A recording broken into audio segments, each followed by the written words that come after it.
exactly, bro. Listen to that again. As gamers, powerful PC gaming in an open ecosystem. There it is. There it is. That's all we want. That's it. That's all I want. Thank God.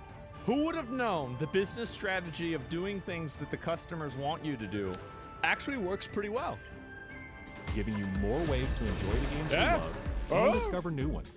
Steam Controller, Steam Machine, and Steam Deck are all shipping in early 2026. Oh, wow. Learn more at steampowered.com/hardware. All right. Well, we're gonna buy one of these. I guess so. What I'll do is I'll have to get my switcher set up, and then I can put it onto this, and then I can stream off of it. This should be super easy for me to do. I'll pre-order one myself. I'll pre-order one of each. Yeah, I'll even get the VR goggles, but I'm probably not going to use those. How much? I don't know. Who cares? I'm just gonna write off my taxes. Oh, I got a letter from the IRS yesterday. They said I owe them $2,000. Sorry. I owe them $20,000. Yeah. Apparently, you know, I didn't give them enough. Yeah, how about that, huh? The fuck? That's it, Mr. Zero? I don't know how it happened. Man. That looks really fucking nice. This right here, this box, this to me is beautiful. I am the kind of person, like, I know, obviously, you know, I started a company of, like, you know, custom build PCs, and they've got all the lights on them and everything. I know that other people like that shit, okay? But if you go over and you look at all the PCs that I built myself, big black box. That's it. That's all I want.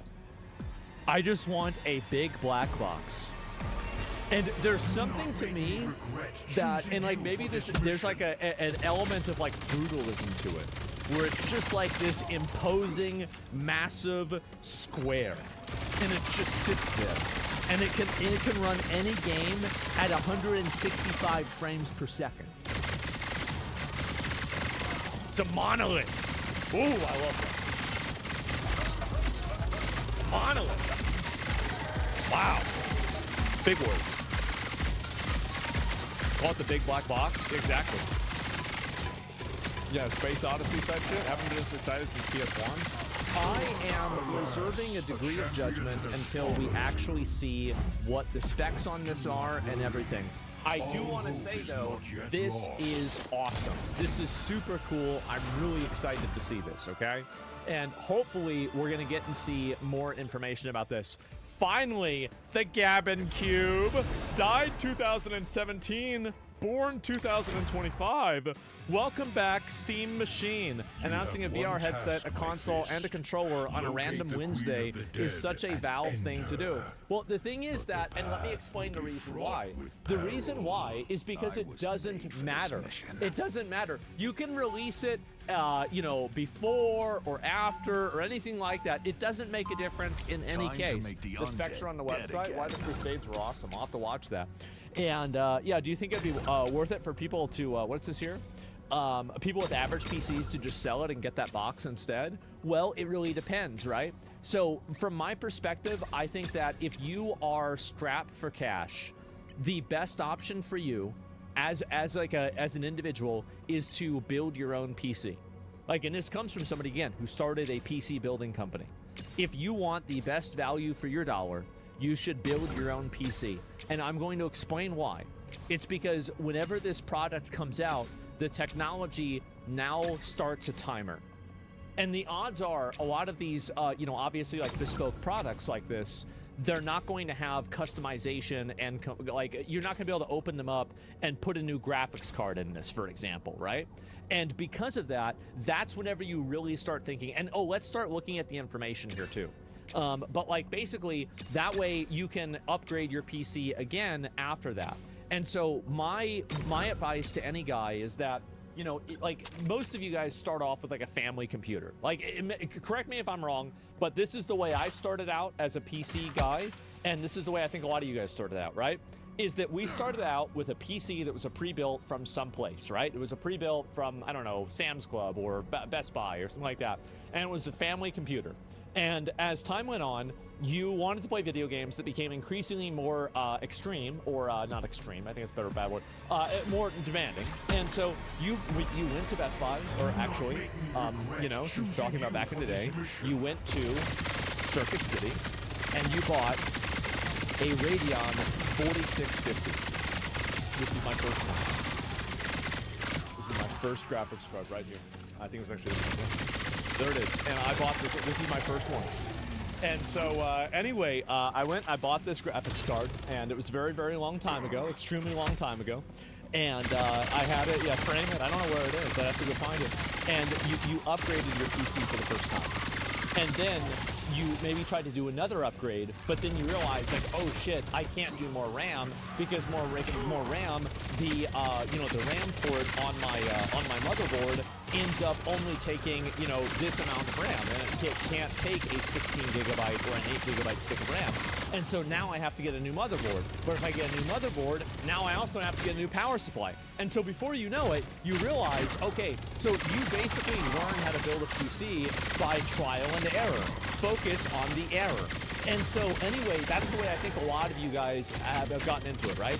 And then you started building your own PCs. And I bet some of you guys now are now old enough that you have a good career and you're able to just simply buy a pre-built PC that's just a gaming PC. You don't have to worry about it. How many of you guys do that now? You just buy one and you don't even think about it. You maybe upgrade the graphics card once and that's it. So that's the that's basically, I think this is the computer, like the computer gaming aficionado.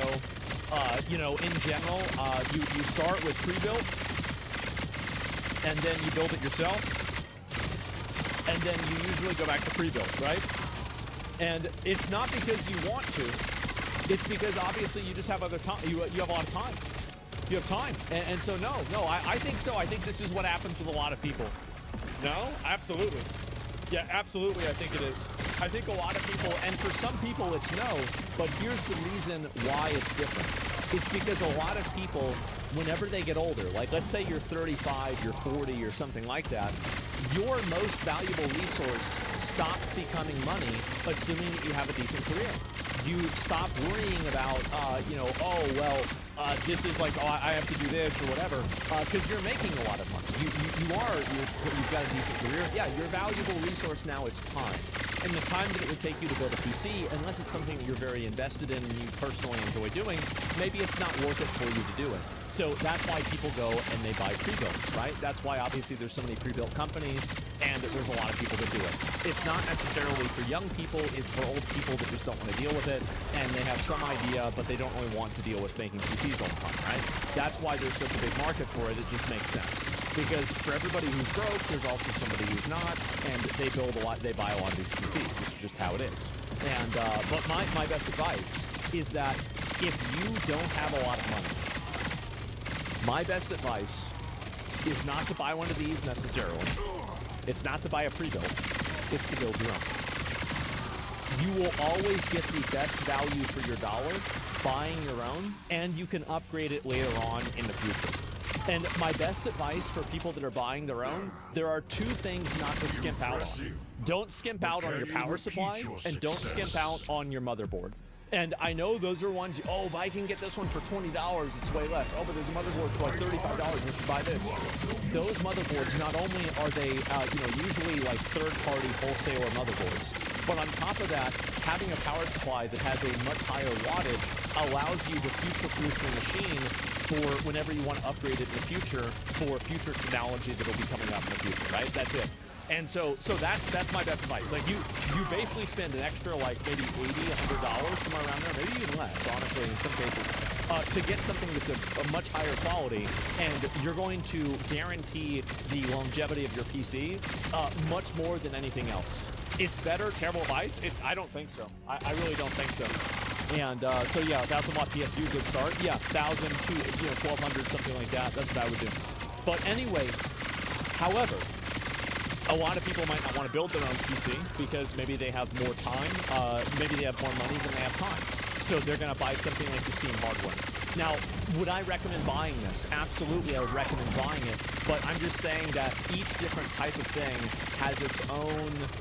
It has its own value, right? It has its own audience of people that it's appealing to, right? So yeah, Steam Deck is OP, exactly. And let's see here. It's more efficient and quiet. Yes, definitely. Powered by Steam, optimized for gaming in any form, and just like the Steam Deck, all are designed to help players get even more out of their Steam library.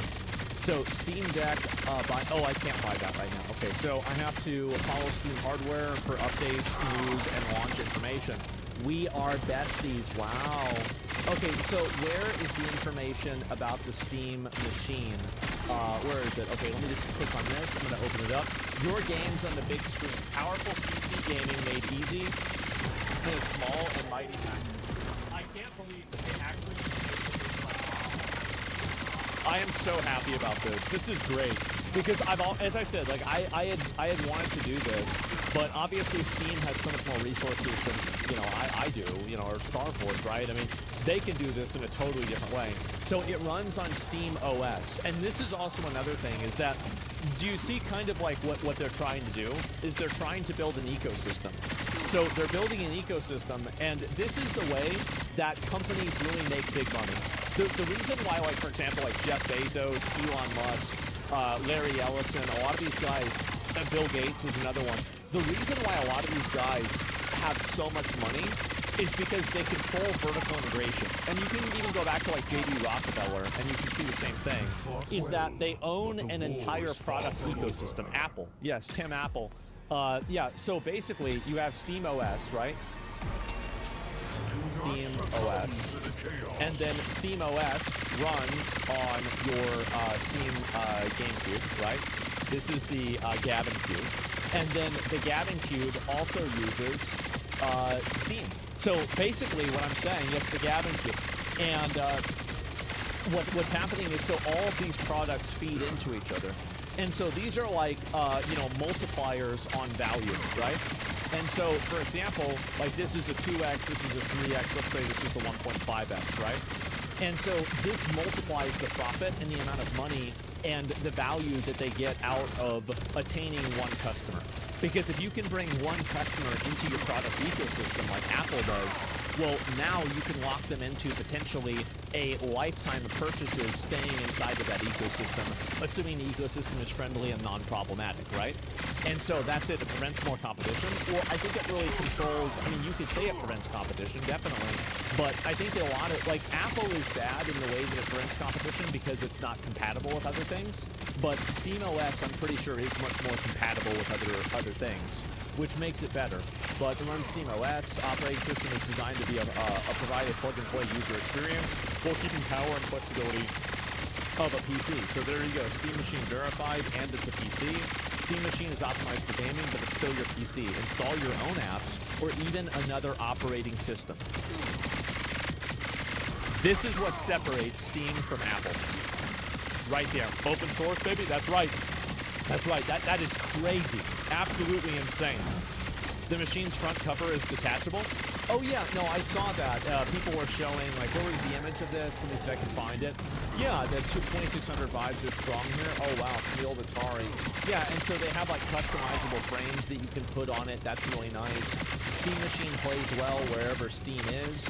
And so, obviously, you're using... I mean, any of you guys that have done... Who here has done any form of cloud gaming in the last year? Who's done cloud gaming in the last year?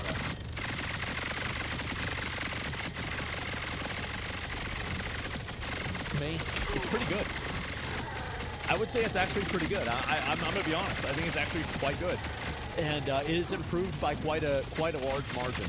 And yeah, I stream my PC downstairs. It's annoying.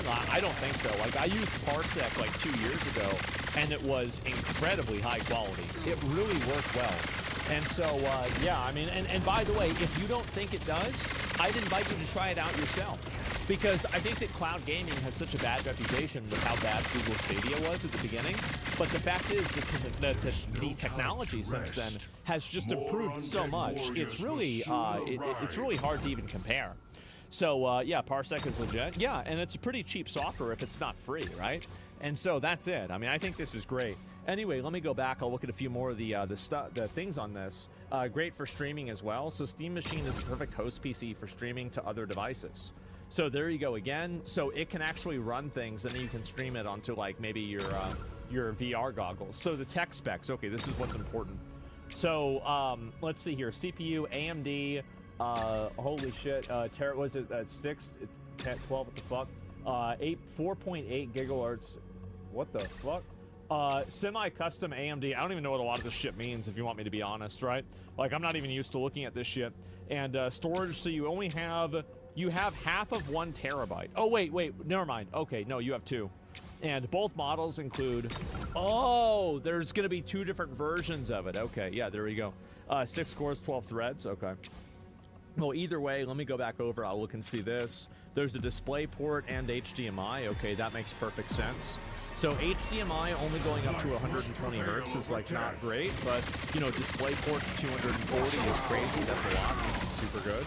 Yeah, and so and it weighs to like what's that, like 6 pounds, something like that, right? And that's really, really good. And low-end specs, what the fuck? Well, so low-end specs, you need to understand that a lot of technology, like for example, a PlayStation 5, the technology for a PlayStation 5, it's built just to run video games, right? It's optimized for video games, and the CPU and GPU, my understanding is that they're built with this in mind specifically. So basically, if you have something that's highly optimized, but it's lower quality, in some cases it's actually still equivalent to something that's generally optimized, but it's, you know, higher quality. So I would wait to actually see what happens when this thing comes out itself. Now, what am I going to do? I'm going to pre-order one of these, and I'm going to play it and open it and show it on stream on day 1, okay? So I'm going to have it pre-ordered, it's going to be delivered, I'm going to make sure I get it as soon as I can, and if I can get one early, I'll do that too. So yeah, that's pretty much about it. Never pre-order? Well, I'll pre-order this because I want to support them, and I think it's a good idea. I mean, again, like, I don't mind pre-ordering, but like, again, I think that pre-ordering is something that Valve has earned. Like, Valve has earned pre-ordering, From Software has earned pre-ordering, like 2 or 3 other companies have earned it. Other than that, absolutely not. So yeah, and again, I'm only doing it, and I'm doing this as a content creator, right? So I want, think about it like this, I'm pre-ordering it, and I want to show it so you guys don't have to. So you can see it on day 1, hopefully, right? I mean, I'm assuming, like, unless there's something wrong with shipping. So you guys get to see it on day 1, and then you can make an educated decision with your money, which probably you can't write off your taxes buying a video game machine like I can. So that's the real reason. So that's it. Yeah, earned loyalty is so powerful. Thank you, Jesus. You're welcome. And so yeah, anyway, we've got this, obviously, 16 gigabytes of RAM. That's fine with virtual RAM as well. 8 gigabytes of virtual RAM. That's a lot, man. It is. What games will I test on it? Games to test. Okay, so Notepad. Let's go ahead and just get all of them there. Where did it go? Okay. All right. This is not this. Okay. Games to test on the Steam. Okay. Number 1. Wukong, then we'll back with Wukong, Ball Pit, just to get a variation, right? Variation. Cyberpunk, let's see, Witcher 3.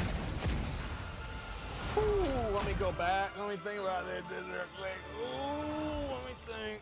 Ah, jeez, let's see. Oh, man, Elden Ring, all right. Let's see here, Monster Hunter. Oh, Monster Hunter, yes. Yes, especially with how much performance issues they've had. Yeah, I think Monster Hunter, definitely you'd want to check that one out. Exhibition 33. Let's see here, Ghost of Tsushima, haven't played that, so I don't have that on there. Give me 2 more. And Vampire Survivors. Maybe I try some Survivors game. I don't know if it'd be Vampire Survivors or General. WoW. Yeah. I'll see if I can download the Battle.net client onto it. And let's see. And maybe A multiplayer game? Good idea. Think of a good multiplayer game, guys. Oh, Arc Raiders. Okay, so we're gonna save this, all right? I'm gonna save this, save as, and we'll save it to desktop, games to test on the Steam Cube. There we go. All right, and we should be good. And so there it is. And our rivals, yes. Take a clutter game like Vampire Stars or PoE. I think that we'll have a lot of clutter with Cyberpunk, right? And also with Ball Pit. Because, again, like, I have, like, a pretty in-game character, right? So it should be fine. New World? Well, ooh, that game's dead. It'll be dead by then. Yeah, I don't know, guys. Any new releases that come out right before its release? Yeah, that's true, too. To see how it works for games, because I bet it was optimized with games like Black Myth, Wukong, and Cyberpunk in mind. But, yeah, Dead World, it's very sad. Wuthering Waves, I don't know. Yeah, I could... That's another one. Let me add that one, too. Good idea.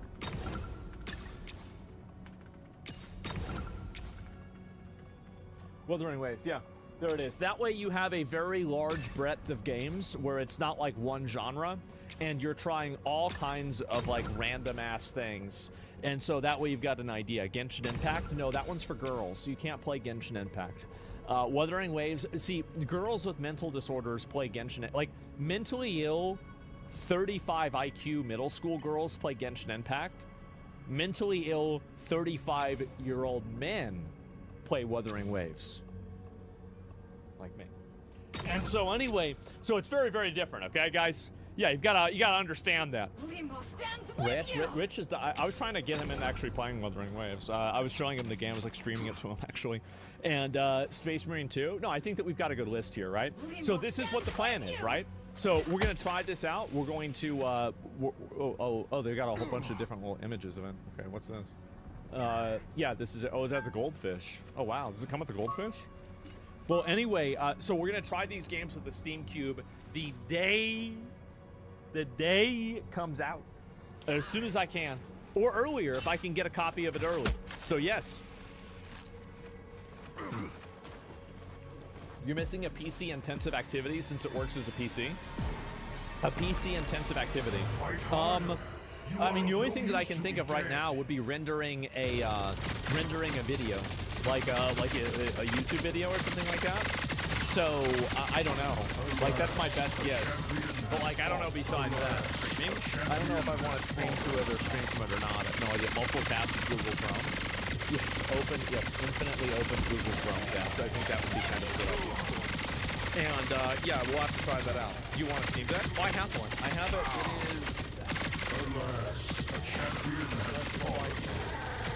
Well, anyway, it's somewhere over there. I don't know where exactly it is, but it's somewhere, okay, guys? Can it run Crysis? I have no idea. I've never played Crysis. I only hear about Crysis as basically a graphics test, if anything. So let me go back over, we'll look at the rest of the posts here. But yeah, this is awesome. This is amazing. It looks great, right? Steam Machine tried and failed in 2018. What's different this time? Mature Steam OS, better, faster hardware, Xbox One, going PC.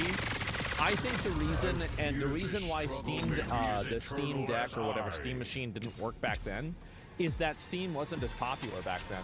So let's compare it. Let's look right now. Okay. Choosing you for this mission. Actually, I think I have. Maybe I just do this. SteamDB. I've never done this before. Charts. Is this it? Filter by tag. Concurrent Steam users. Okay. So concurrent Steam users, and I look at it 2018. So in 2018, Steam had a market that they could activate on that is somewhere around 16 million people, right? So about 16 million people. Now, Steam has a market that they can activate on based on 41 million people, and basically they have doubled the amount of users that they have. Their in-game users went from, in 2018, it was at 5 million. Now it's at 13 or 12 million. Their users now are at 41. They were at 16, so it is more than double. Steam has had a astronomical level of success and growth, right? And obviously the pandemic caused a lot of this, but I mean, very clearly, if you look at other companies, they haven't really, like, they saw some decline whenever the pandemic ended. Absolutely they did. But overall, overall, Steam is continuing to grow because it is a good platform that offers a good user experience, right? And that's it. That's all it needs to be. I think it wasn't popular in the first place. Technology came out, but it's still improving very fast. Yes. The amount of Chinese gamers that contributed to the growth of numbers. Oh, yeah. A lot of them is definitely having people in China as well. And I think, obviously, that makes a huge difference. But overall, there's a lot of people that are playing Steam, right? And because we're investing in our backlog. Well, I think that also another big reason is that Steam has been around for so long. Like, I remember downloading Steam in high school to talk to a girl that I thought was hot that I met on 4chan, okay? So, like, we're talking about way, way, way back in the day, all right? So that's what it was. Hey, guys, I'm not sorry. I'm not sorry. If I could go back, I'd do it again. So, I have a 25-year badge. Yeah, I'm just saying that's how it is. And that was a dude, not a dude. But anyway, so it was a guy. I met her. It was not. So anyway, this is it. 41 million people. So that's it. Is she a nut job like you? You know, a little bit. But like not a whole lot. And got one Drake session? Okay. Well, anyway, and I got Discord for a hot chick I met on WoW. How little things change. Yeah, here it is. And look at the Phil Xbox tweet. Steam is chipping away at WePlay. From WePlay China because Steam is pushing Chinese games as well as usual Western games. Best catalog at the moment. So is WePlay? Let me. I think this guy's got a Chinese name, so I'm assuming you're from China. He's definitely from China with his profile picture. Life must prevail over death. We don't just. Bro, he's absolutely in China. This guy is 100% from China. Okay, bro. So like, is WePlay like your version of Steam? Because like, I don't know that. I'm not sure. Yeah, is this it? A champion has fallen. Yeah, I have no idea. Yes, it's a 10-cent platform. Really? Okay. So I didn't know that at all. And, okay, there we go. And are you getting the Gab Cube? Yes, I am getting the Gab Cube. Absolutely. And it's great. I'm very excited. And I think that it's going to succeed in a really, really big way. So it's like Discord? I see. Okay. Well, either way, this is great. I'm really happy to see it. Totally excited. Obviously, I think everybody's excited about this. Let me just pull it up and see what other people are saying about it. Valve unveils the Steam Machine. You got a lot of people talking about this very clearly. Let's see here. Where is it? Where are the responses? S-Fan wish list. You know what I want? What to announce next? Half-Life 3. Yeah, for sure, guys. They're gonna announce it. I feel like Half-Life 3 will eventually happen, but I don't necessarily know when that's going to happen. Right? I mean, one day it will, but that day probably isn't going to be coming anytime soon. So yeah, we'll see. Anyway, when it does come out, it will be insane. Any non-Steam games are installable, but it's a bit cumbersome until you've done it a few times. Installing Windows or on apps in Steam OS requires extra step in troubleshooting. It's still worth it, just a warning. Yeah, I think trying that kind of stuff out would be a good idea. There's 3 products, Half-Life 3 confirmed. Yeah, for sure. And yeah, okay, let's see here. Finally getting our Gab Cube.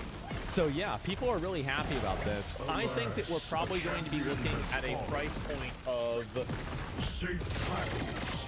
I'm thinking somewhere around like 1,100 for the lower end and like 1,500 for the higher end. Alas, a champion. You guys are saying 700.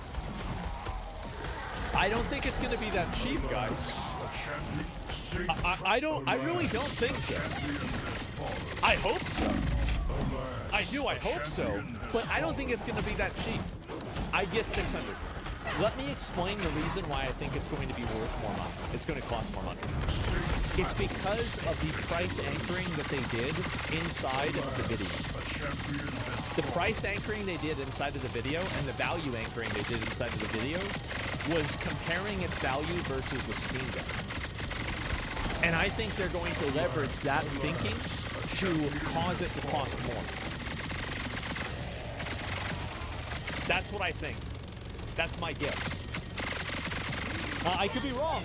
6x? It's not going to be 6x more. But I think that they're very clearly positioning it in the mind of the consumer to be tremendously more valuable than the Steam Deck, which would, of course, require a higher price. That's the way my brain works. It is. There's no screen in the battery. Okay, and you're right. That's a great point. And that's why I think it's going to be 1,100, okay? That's my guess.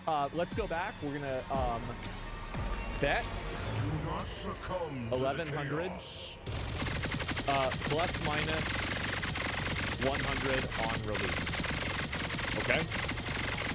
This will be... yeah, one version of it will be this way, yeah. That's it. You're delusional. If delusional, Alas, a champion has fallen. give out 5 of them. How about that? We'll find out. I hope I'm wrong.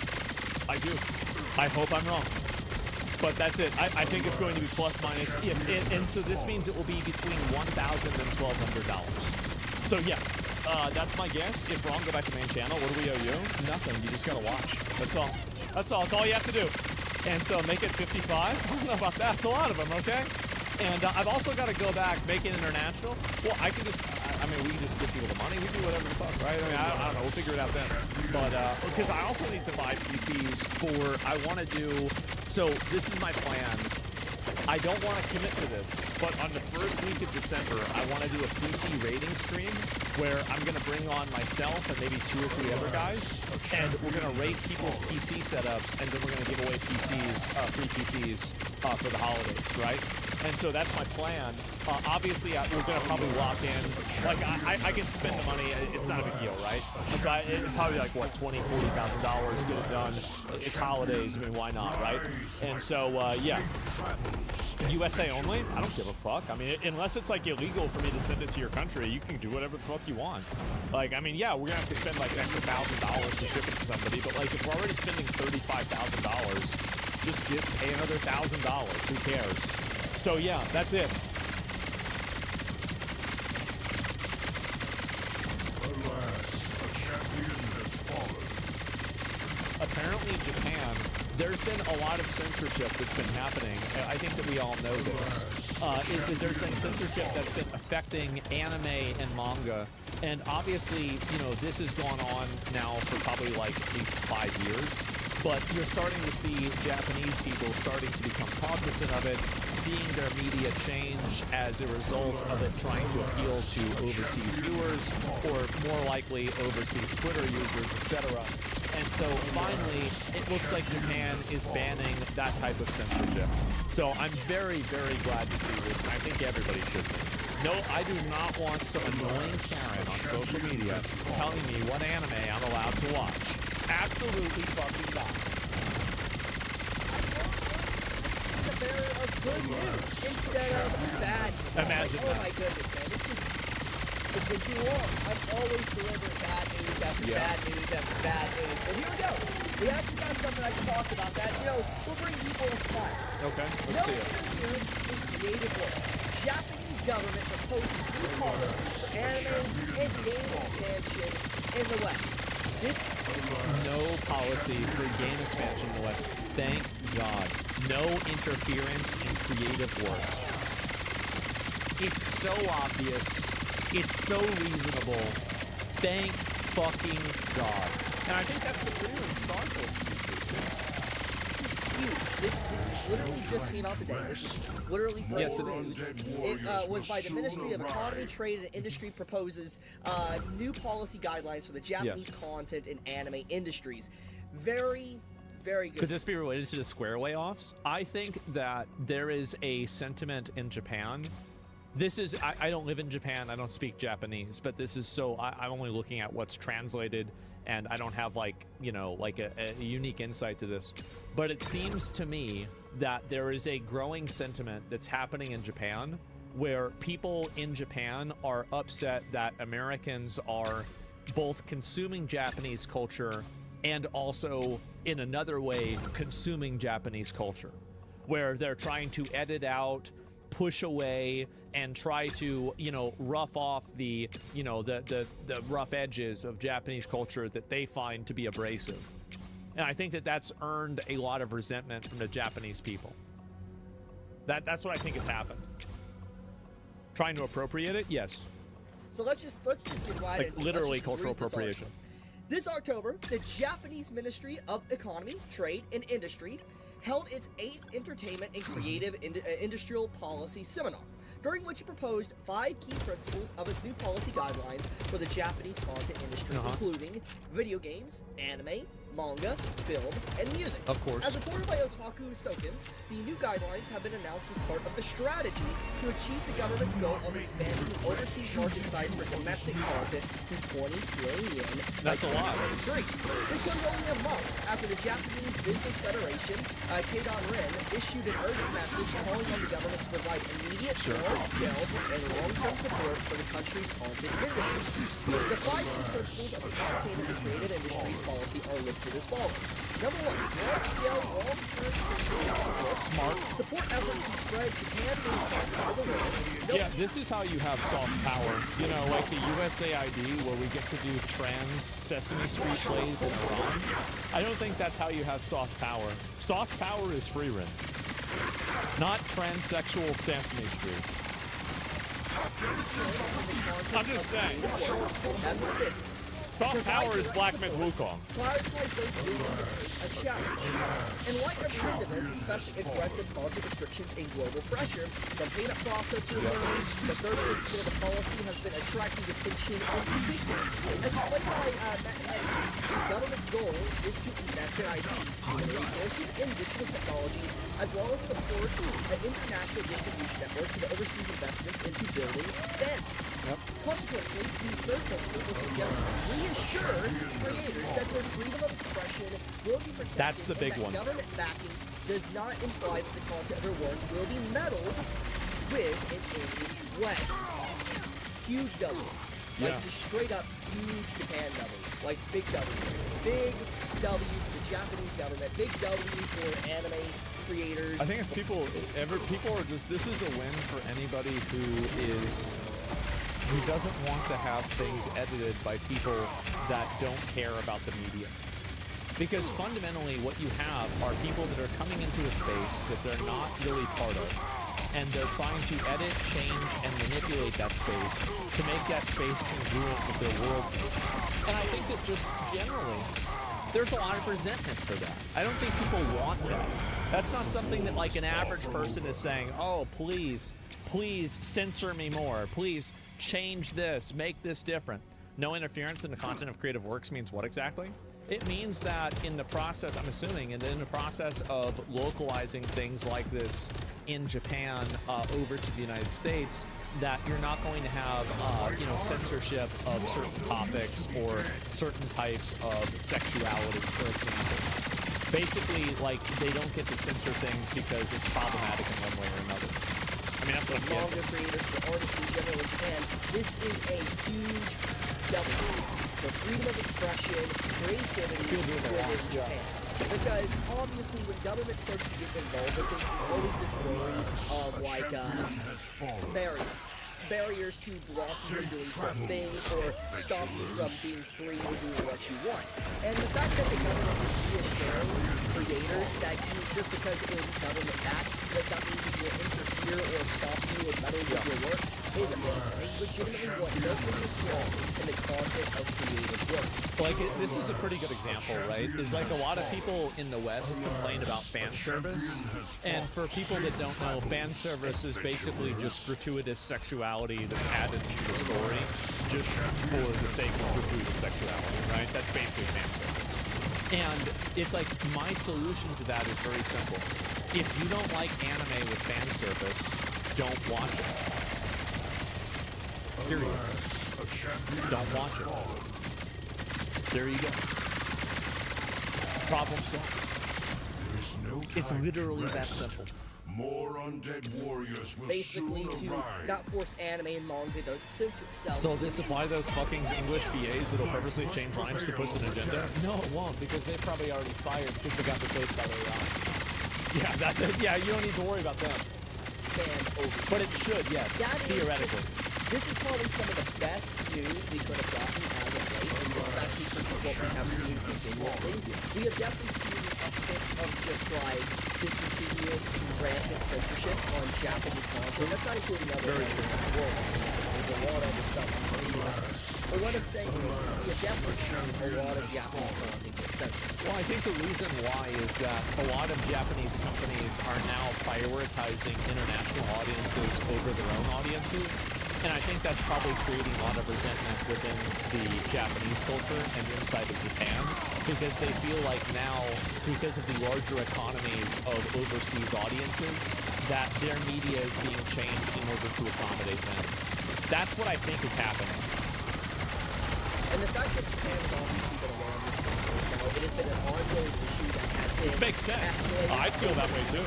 And I think it finally escalated to a point where no longer can ignored. You have Japanese officials in the government that were either elected that one of their core principles of which they fight for is freedom of expression. And I am really happy to see that with a new leadership in charge of this recent election in Japan, They you got can a new see that prime there's minister. definitely some massive changes going on. And there is definitely a fight for creative expression and freedom within Japan because it's big. I mean, I made a video like 2 days ago talking Same with about how Disney in China, Japanese, Americans like, are pissed. entertainment industry is like its biggest money maker. It's bigger than anything else from Japan. And so it makes sense that Japan would want to expand it even more to make more money as a country, but also to protect it for it doesn't get interfered with or distorted. Well, it's also that the people that are trying to change it are oftentimes not the people that are actually the consumers. And this is another really big issue, is that basically a lot of the pressures to change Japanese media comes from people that are not necessarily consumers of Japanese media. This is coming from a payment processor, or it's coming from an HR department at a company. So really, and you think about it, right? If you're changing content that's Japanese in order to make it more Americanized, like, yeah, obviously you want to have subtitles, etc. But people are looking to consume content that comes from Japan because it's content that comes from Japan partially, right? Obviously the quality of the stories is good, but on top of that, I think that people like the idea of, going after and looking for content that comes from another culture. I think it's something that's very interesting. This grows? Yeah, I mean, there it is. And Australian Karens? Yes, exactly. It's Japanese, yeah. At the end of the day, if you don't like it, then either make it illegal or deal with it. Destroyed by rivaling companies That's or it. countries or whatever. They don't want to see stuff like that happen. So this is just fantastic news. It's a big freaking W, hands down. There's literally no negatives about this whatsoever. But furthermore, also of the policy proposal suggests that there will be more transparency behind the support process, meaning less reliance on intermediate companies and more support working shows involved in the creation and popularization of content. Removing middlemen. That's obviously a good thing. As for the reasons behind the new policy proposal, Medvi cites merger results in its previous efforts to expand the overseas market size for domestic produced content. While some measures did show results, Medvi suggests that they were still at a low level compared to other countries like South Korea. The ministry commented they weren't able to expand the stock of tangible/intangible assets and raise labor productivity and wages to a satisfactory level. Yeah, sure. And are hoping that the new policy helps Japanese produced content conquer the world. So, more or less from what I understand is that they People love anime. competition right now with like South Korea and even China when it comes to like the animation department, entertainment and stuff that's coming overseas. And obviously they want to make it more lucrative for people in Japan to work with Japan instead of working with these other countries and make more business with Japan. That's at least my understanding. Maybe I'm misunderstanding this and stupid. Correct me if I'm wrong in the comment below.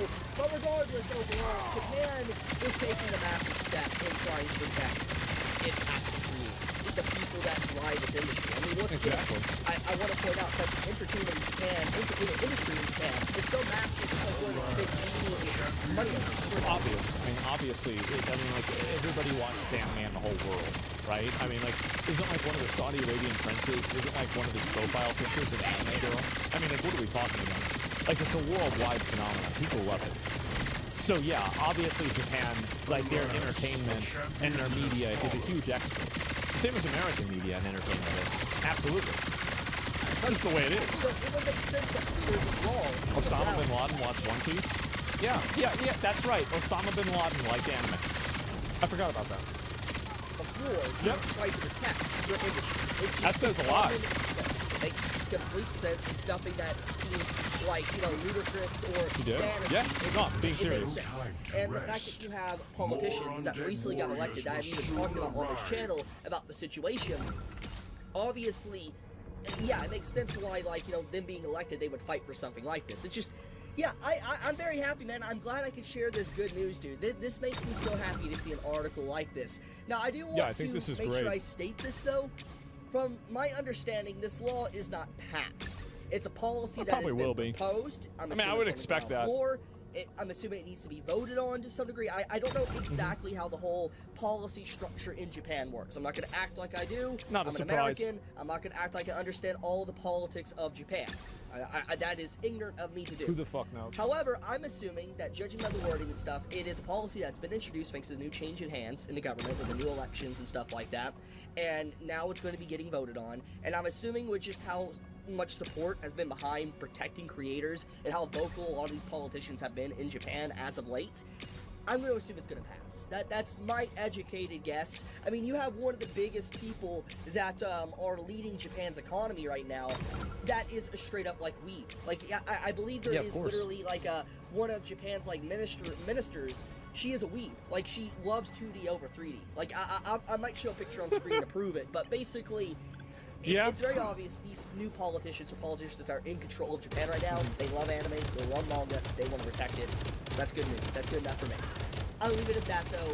Thank you so much for watching. May all of you have a fantastic day or night wherever you live. Be safe, stay healthy, leave a comment, help with the algorithm. Life must prevail over Well, death. some stories do have a good ending. Thank God. I'm very glad they're doing this. I think they needed to do this a long time ago. And I'm glad that it's finally happening, because you have payment processors, and again, the payment processors will bend to the law. They always do, and they always will, because they don't want to lose the money. So obviously they'll try to push whatever agenda they have, but whenever very big economies like Japanese economies just say, oh yeah, we're not going to be okay with this, well then they say, oh okay, never mind, we'll do exactly what you want. So that's really what I think is going to happen. They need to make this a law immediately? Yeah, I guess so. Saying Tagashi Prime is a minister of Japan? Yeah. I mean, there's plenty of, I know the prime minister was like a more right-wing, like Japan nationalist, Japanese nationalist, which is like kind of what I would expect in Japan. But yeah, I saw this a few days ago. I did want to watch it. I never really got around to it. But I did want to show you guys this. I think it's a huge fucking W. It is amazing. Good on them for stopping culture rot. That's right. That is exactly what it is. It is intentional, basically culture rot. That's what it is. It's a culture rot, and it's a rot that's created by an external force that has no business doing that. They're not invested in the product. They're not invested in the media. They are just simply trying to make as much money out of it as possible. And I think that is an amazing thing. I'm very, very, very This is your stuff. I'm glad, and I hope that, you know, now we'll probably see less anime censored and less video games censored as well. More like a virus spreading? Yes, it's the same rot that affects game studios. Exactly. It is the Karen rot that we have. But that's it. What's the external force? Karens? Yeah, it's Karens and busybodies that are trying to tell everybody else what to do and how to think. So that's generally what it is. You playing Dispatch today? No, I'm probably going to take a break and chill out, do some other stuff, but I'll probably do that. I don't know exactly what my plans are, but I'm going to take a break, relax a little bit, and I'll be back on tomorrow. I'm going to do some other stuff then.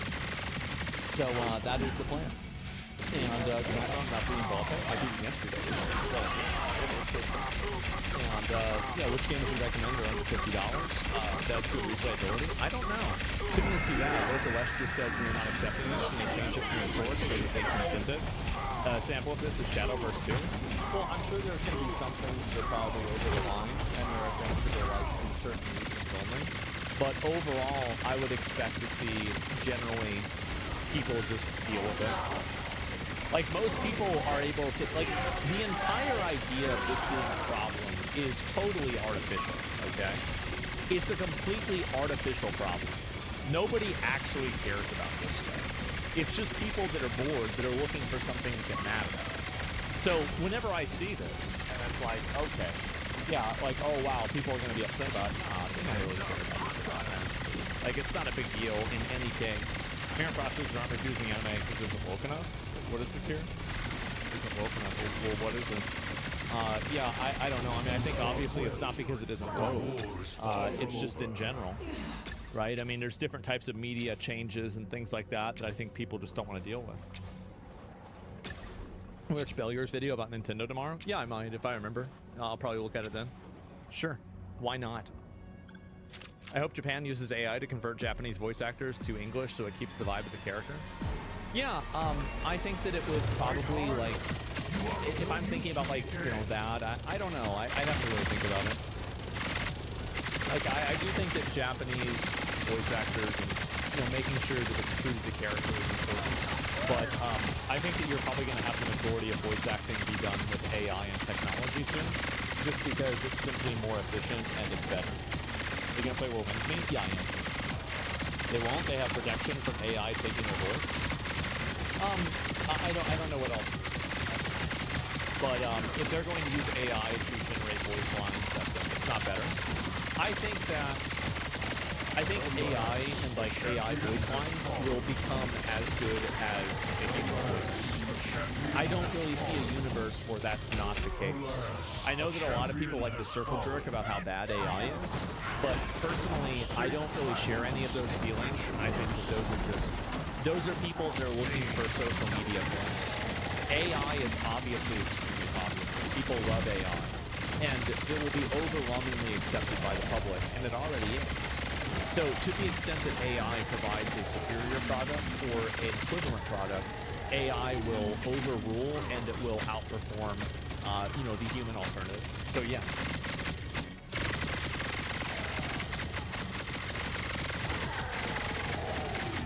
Impressive. Peak Reddit moment. This is the thing I was going to look at. Merrick Tominsky, the CEO of CIA. This is, bro, this shit is embarrassing. Do not make me regret choosing This is you for this embarrassing. Like, Lords of the Fallen.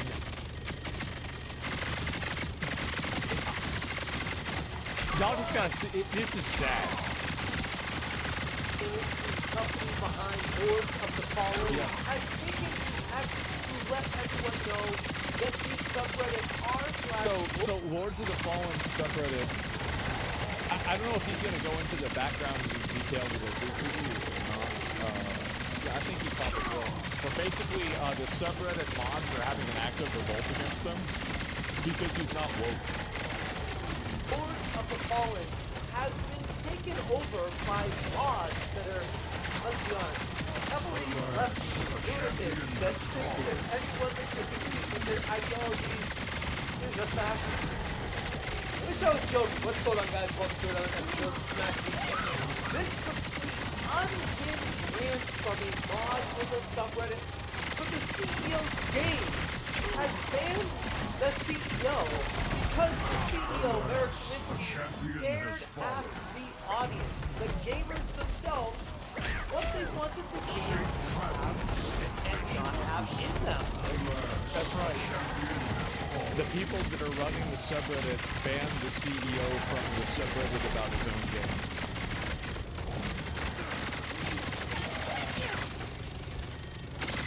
I fear this struggle may be as eternal This is what you as call I. a certified Reddit moment. What? That's right. Hit that subscribe if you like it. That's right. The full article breaking down how yeah. Tominsky, the CEO of Oh, yeah. has taken action to let everybody know that the subreddit for his game r/Lords of the Fallen has been hijacked by the mods themselves, branding Yep. the CEO as a fascist for daring to ask the player base how we can make the game better and giving them polls to answer. Basically, they had a poll about like whether you want to keep body type A and B or whether you want to go back to male and female. And big surprise to no one, the vast majority, like 90+% of people voted male and female. A champion, And so then they changed it back. champion has fallen. Can Doge shut down Reddit? You know what I bet? I bet there's probably money that's going to some of those people on Reddit. I mean, if we're spending money on like abortions in Uganda and shit like that, I bet we gotta be paying at least a little bit of money to Reddit, right? Somehow. choosing things and going with the direction that the gamers wanted. It's really that simple and that crazy. American Vinci, the CEO of CI Games, has just exposed how Reddit moderators have hijacked the Lords of the Fallen subreddit, branding him as a fascist simply for daring to disagree players, asking for feedback on the game. Now, I've been following Fascism is when you have a democracy.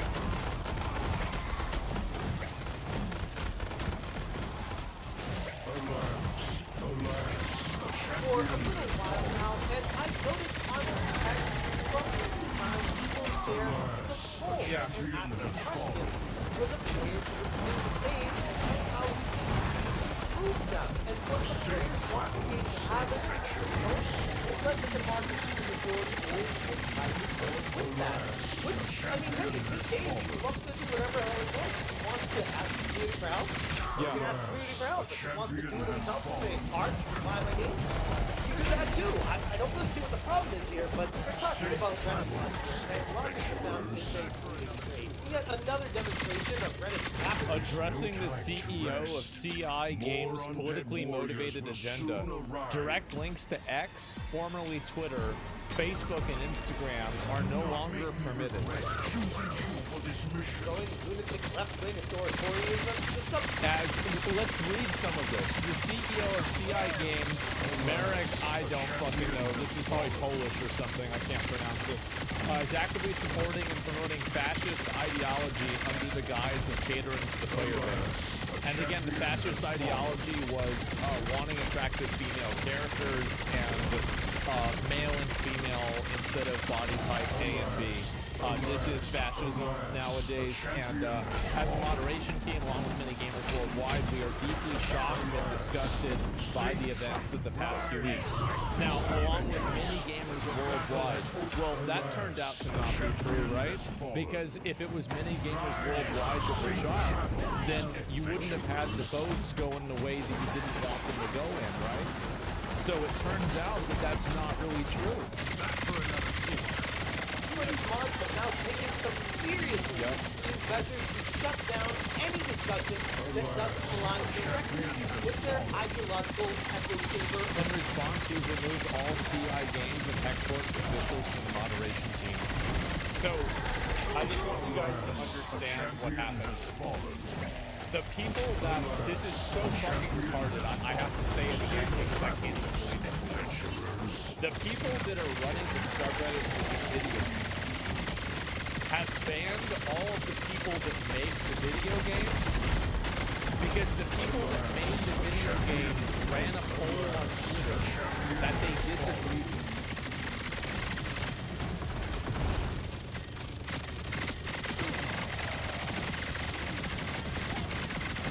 That's right. That's right. Please come down with triggered when made a simple post on X asking if the community preferred traditional character options. Something he posts up from time to time on his platform to gauge players' interest. Choosing between male and female rather than the generic body type A and body type Look at B that. was apparently a bridge too far for these Reddit mods, and unsurprisingly, the vast majority of players were obviously voting for the change back to male-female. But rather than accept the will of the player base, Reddit mods went absolutely nuclear and completely locked down the subreddit. Instead That's of right. To fight fascism, to fight the popular vote not going the way that they wanted, they had to take executive action to remove the people who were the beneficiaries of that popular vote and instead enact their own will in place of the popular vote in order to combat fascism. Acknowledging that gamers want clearer and Yes. more traditional character options That's right. without any kind of DEI injected into the gaming experience, the mods of Lords of the Fallen immediately framed this as a far-right conspiracy. Because Everything of is. course they did. It's the same old tried Yes. and true formula that hardcore lefty lunatics Everything always do. is. They always try to brand people as a fascist, or someone that's a bigot, or a phobe of some type, just to try to cancel the person and try to get people on board with the hate mob campaign against them because they don't align with the ideologies of them. On r/Lords of the Fallen that is now under lockdown, they say, announcement. dressing the CEO of CI Is it actually under a lockdown? Makes the words in the fall. CEO responds, the entitlement on Reddit is astounding. 700 comments.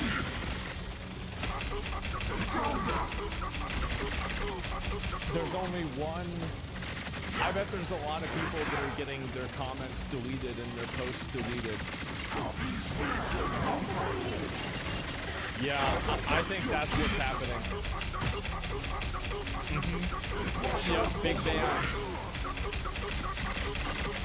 Let's see, are there any comments about this? I don't get how being a moderator of Discord and social media was unbearably powerful for me. So they basically have to leave up one post because people are revolting so much about it. I'm not surprised. Politically motivated agenda. Direct links to X or Twitter, Facebook, and Instagram are no longer permitted.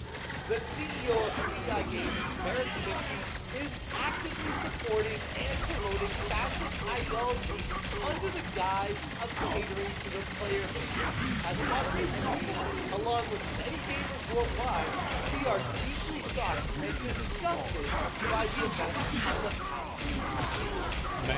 Holy crap, this is not personally exemplified, but how it goes to the head of some loser in their basement planting credit on and saying, I know it's best for the world, why doesn't everyone just listen to me? In response, we have removed all CI games and users from the moderation team. And I also don't understand the logic here. Our concerns are directed solely at the CEO. Well, if they're only at the CEO, then why did everybody get removed and not just him? This doesn't even make sense. It's clear that those removed are on their own and we have nothing but respect for them.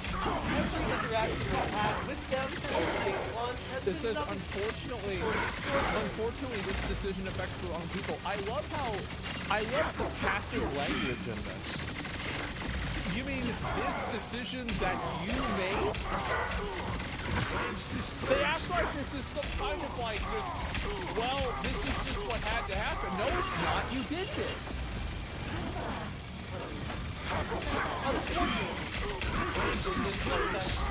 Our concerns are directed solely at the CEO and at this time. We love No one collective else. punishment. I hope on just reading that part, someone that is going completely batshit insane on a power trip trying to tell the world that they know it's best and they are wielding this Reddit power to the absolute extreme. And from a certain perspective, it's actually very common. It is For the past several weeks and months, we've seen a significant increase in hate speech. I wonder, I'm sure hate speech. What is hate speech? I wonder what their idea of hate speech is. Conduct and violation of Reddit whenever content from the platform is shared. Probably.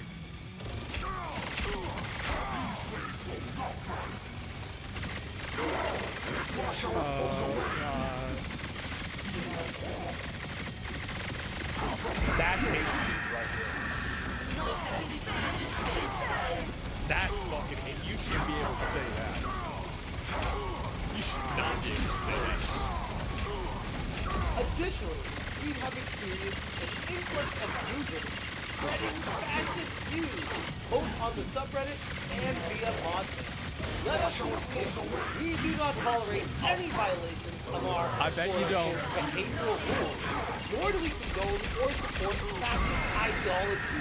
Anyone engaging in such misconduct will face a permanent ban. You can find out our subreddit rules here or the sidebar. And from that, I guys take a step back and say, all right, I'll try to This go is along so with dumb. so It is. pushing fascist ideology. That's what the issue is. Why don't you try to get them? Why don't you say, hey, what you said is what we have to issue for. This hole right here is what the problem is, and here's why. If you do that, because at the end of the day, they know the only problem is it goes against their own ideology, so they just start calling Americans slaves. Mods didn't stop at just labeling the CEO as fascist. That would be crazy. No, they took the drastic actions of locking down the entire subreddit and censoring any further discussion. They continued. What about the reach on it? After consideration, we've decided not to allow team drops in this class as very find their offenses difficult. What's next? These rules take effect immediately. Alternative to X, Blue Sky is a great alternative.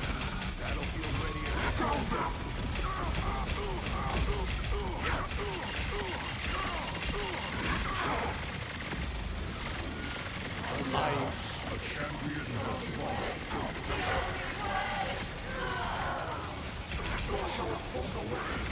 This is unbelievable. Of course it's Blue Sky. This is crazy. You know why they want to go to Blue Sky? It's because Blue Sky is like an endangered species reservation. You know how like there's only like 6 white rhinos because like all the male ones are, I don't know, they're like gay or something, and so they don't want to have more babies. And so like you have to protect them, and like you don't want anybody to come and hurt them. And there's like other animals that like there's like only a handful of them, so you like really try to protect them. But Blue Sky is like one of those reservations for these people where like they can be in Blue Sky and it's kind of like a zoo. And I mean, I guess like basically you could just like log on and like look at what they're saying. That's basically what it is. It is. It's a delicate species. And they're protected because anything that would come in and, you know, hurt their ecosystem is removed. And many users and outlets have already made the switch. You already know where this is going, where they're trying something like... By the way, I just want to real quick, just in case anybody was getting it twisted.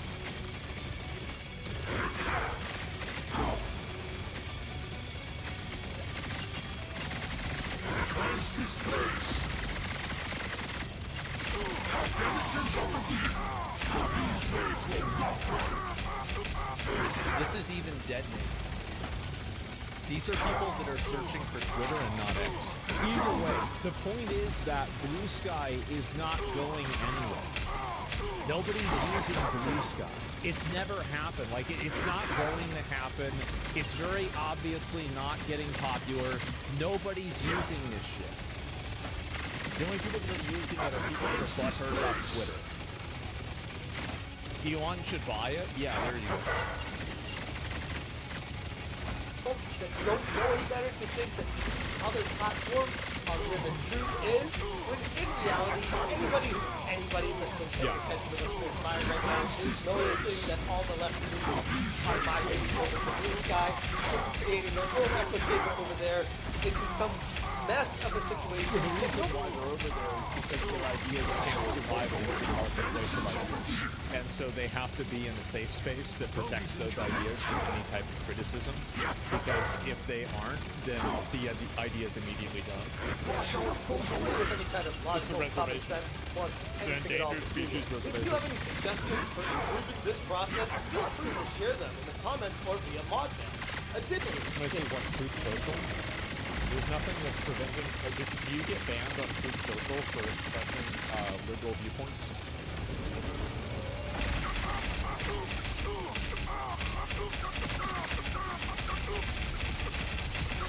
No. Okay, so no.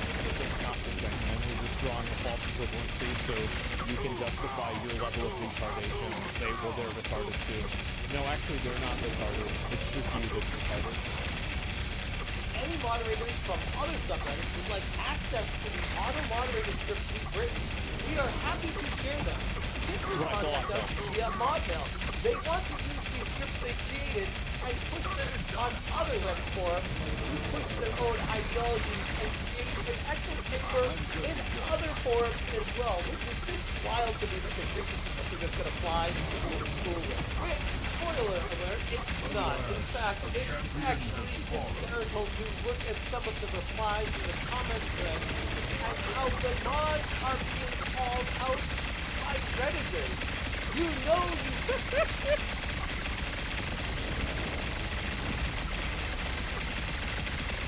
Oh God. Everybody's getting their shit deleted. There you go. Wow. What a surprise. if people Are these on even Reddit adults? are calling you out Unfortunately, for yes. being too over the top against people, this is actually hysterical. Banning all direct links on Twitter, Facebook, and Instagram, claiming these platforms enable fascism. And the rules CGI games, Xbox officials, and Monty, despite admitting that they were honorable and decent individuals, declared the increase in hate speech while using the justification for stricter moderation. This is And so ridiculous. for the blue sky, the left-wing alternative Twitter as the better platform. I swear, I couldn't make this up if I tried. It's beyond parody at this point, but at the same time, is anyone surprised? It's Reddit. They declared that Deminsky was boosting anti-progressive and racist/transphobic posts by asking people what he wants in the games. I never understood how this is transphobic. Like last time I checked, if somebody is transsexual, they don't want to be referred to as body type B, they just want to be a woman. That's just, like, I don't even understand the logic. It doesn't even make sense. Criticism of pushing a politically motivated agenda, and it's a classic tactic to try to deplatform anybody who opposes their vote. Don't use logic? No. This unhinged response wasn't just about simple in-game UI changes. It was directly attempting to control a narrative and gatekeep what opinions are allowed and what can't. At the end of the day, for these people, they're all the same. It's not about gaming. It's not about making things better. It's about power and control and ensuring that people. I think he's completely right. Yeah, totally They right. probably weren't a big fan of American Business saying No, we will not. that definitely goes well. The I steps bet that it they're didn't. taking here reflect the growing trend of many extremist Reddit mods weaponizing their online internet power to silence any and all dissent. They Well, the outright problem say- is that, so this is the issue that Reddit has. It's that Reddit, you can't go against them because if you make your own subreddit, they just get you banned. It's because the admins and the people that run Reddit are in agreement with this stuff. That's the problem. their motivation is ideological, saying people are feeling emboldened on the culture war stuff since Trump got it. The fact that they're still seething about Trump's influence years after the presidency started back when he first got elected tells me everything we need to know about their worldview. Rather than trying to moderate fairly, they've turned the Lords of the Fallen subreddit into a political minefield echo chamber. They claim to be protecting the community from misinformation and incitement of violence, but in reality, they're just getting any conversation that challenges their progressive orthodoxy. The real irony here, this is a so-called fascist CEO that was merely trying to follow the wishes of his own player base. I've had some personal DM conversations with Clarence over X in the past few months, and he's always struck me How as can we someone... separate it safe from this? Because we ban politics. That's the reason. We ban politics because we know that there's a pretty big target on our back. And so that's why we migrated a lot of the political stuff over to Twitter. It's because, like, I'm not going to try to play an unfair game. I'm not going to try to push some, like, and try to push the line and break the rules. At the end of the day, Reddit has every right to moderate the way that they want to, even if I disagree with it. So I'm not going to try to go in opposition of them at all. Do you think Reddit devs are neutral or liberal preference? I think that they have liberal preference, and I think that advertisers do too. And advertisers are more sympathetic and more sensitive to liberal complaints than conservative ones. And because of that, it creates a feedback loop that removes conservative viewpoints from the platform. That's what I think happens. Who's genuinely caring about the gaming scene That's and the my gamers honest opinion. themselves. He comes across as very sincere, your hero. and he's not trying Or to villain. use people I'm not as some judging. sort of Trojan horse to try to get additional sales. It explains exactly why his Reddit mod sees this as well, Yeah. and now they see him as the enemy because he's a problem. In-game changes aren't dictated from the top. It was voted on by tens of thousands of gamers, but according to these lunatic Reddit mods, democracy is only valid when it aligns with their own personal Democracy is good when I win the vote. worldview. According to Epstein, Trump knew of his crime and spent hours alone with the victim. Apparently, the emails were released or leaked that make Trump look bad. I don't know exactly why. Let's look at. We are back with more of the breaking news this hour. Newly released emails from the Epstein estate show the convicted sex offender making multiple references to President Trump. Just like me, In one, it's a 2011 email to accomplice Ghislaine Maxwell. Epstein. Why is it that this is being released now? Like, I thought they were gonna release the Epstein files. I mean, at this point, like, so, and this is what I think is very odd, is that they're gonna release the Epstein files, they're gonna release the Epstein files, they're gonna release the Epstein files, there aren't any Epstein files, they're gone, here are the Epstein files. I'd rather end things quietly. Are they lying, or is this fake? Either way, I want these fucks out of the government. I do. It makes me so mad. It makes me so mad to have to deal with this shit. Writes that Trump, quote, spent hours at his house with a sex trafficking victim. Now, Epstein That doesn't mean that he knew that the person was a victim at all. Like, just because you interact with somebody that was a victim doesn't mean that you know the details of what happened to them. Like, okay, let's keep going. calls Trump in this email a, quote, dog that hasn't barked. These emails were released by Democrats on the House Oversight Committee, and the top Democrat on that committee, Robert Garcia, is joining us now. Congressman, when did you get this information? Quantum magic. We actually just received all of these emails, a total of about 23,000 documents, actually a few days ago, so last week, and we've been going through, our team, of course, through all of these very carefully over the last 2 days. So there were 23,000 emails that were never made public? Uh-huh. The cosmos heals. We obviously released some today. We'll be releasing additional documents likely later today. MSNBC? Well, again, I tried. I looked on Fox. There was no news about it. Let me check again. Did they do any news about this? Because I looked in the morning. So yeah, we're watching MSNBC because that's the only thing that's the only reason they're talking about. I wonder why. I don't know. People that like Trump are going to say they didn't cover it because they know it's fake, and people that hate him are going to say they didn't cover it because they're on Trump's side. Like, I mean, really, everybody's already made up their mind on why they didn't cover it, so there's no reason even discussing it.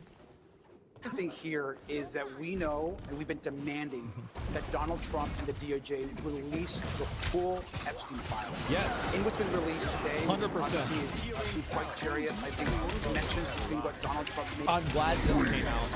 I am. Even though I think that there's a high probability that it could be fake, misleading, or misunderstood, or misinterpreted, I think that it's still good because every point on the graph it brings us closer to being able to draw a line. And I think also putting the pressure on him to make him look implicated puts more political pressure on him to release more files to show that he's not. Does that make sense? We have known there's communication between Jeffrey Epstein and Ghislaine Maxwell, obviously making some claims about Donald Trump spending significant time, hours, with possibly one of the victims. There's also disturbing. That's totally irrelevant. He could spend a day with the victim and then the person never told him or never had anything to do with it, right? Because like some of the Epstein victims were above the age of 18, so it's not like there was some sort of implicit, just like definitional reason why this person shouldn't be there. Emails There's not enough there. And Jeffrey Epstein. People can read for themselves. I think what's important right now is that we want to know why Donald Trump spent the entire time saying that he would release the files. He did not. He did not. He said multiple times that he would have to think about it. He was asked directly about it, and he said he's less certain about it.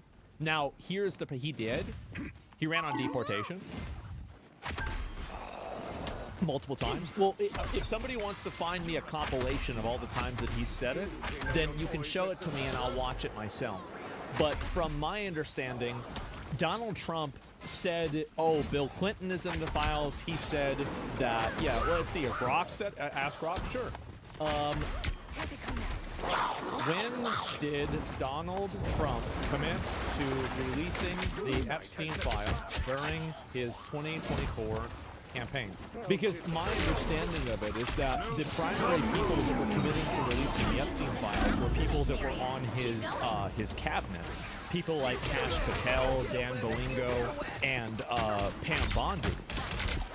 Like, those were the ones that were really committed during the interview. Declassifying, yeah, I would. He said, I'd go along with that when it's a weird situation. So yeah, this is the same one that I said before. He would have no problem. He reaffirmed this. He'd have no problem releasing it. The June interview garnered attention that aired an omitted version, that his full response that resurfaced as well. Okay, so he did reaffirm it one time with Lex Friedman, saying that he would have no problem releasing it. Okay, well then there we go. He said less so? Yes, he did say less so. So he's given two answers to this. In one case, he did commit to it. In another case, he didn't. Either way, I don't feel like he really ran his entire campaign on it. I think that's a little bit disingenuous. I feel like this was probably like a number 10 or number 11 issue. But overall, I do think that, like, yes, obviously, people voted, and this is what matters, right? Is that even if he didn't say it, people voted for Trump thinking that he would do it. He appointed people committing that they would do it. Get ready. And it didn't happen. Say, Doc, that's what really matters. Whether he ran on his campaign about it or not is kind of irrelevant. Not exactly on any brochure. Drain the swamp, yes. By a radioactive wizard? He literally led them to believe it. Yes, I think that it's undeniable. Even if I don't really entirely agree with like his assessment of it. I do agree that he led people to believe that he would release the files. He absolutely did. All you need to do That's is capture the undeniable. mission area. Got it? And now that he's in the White House, there is a massive cover-up going on. The survivors deserve the truth. They do. He said there are 23,000 documents That's a lot. part of this latest tranche of information that you received from the Epstein estate. Are you still getting more information coming in from the estate? And are there more emails than have? Wait a minute. Why is it that you're? Why was this information not? Why did the government not have this?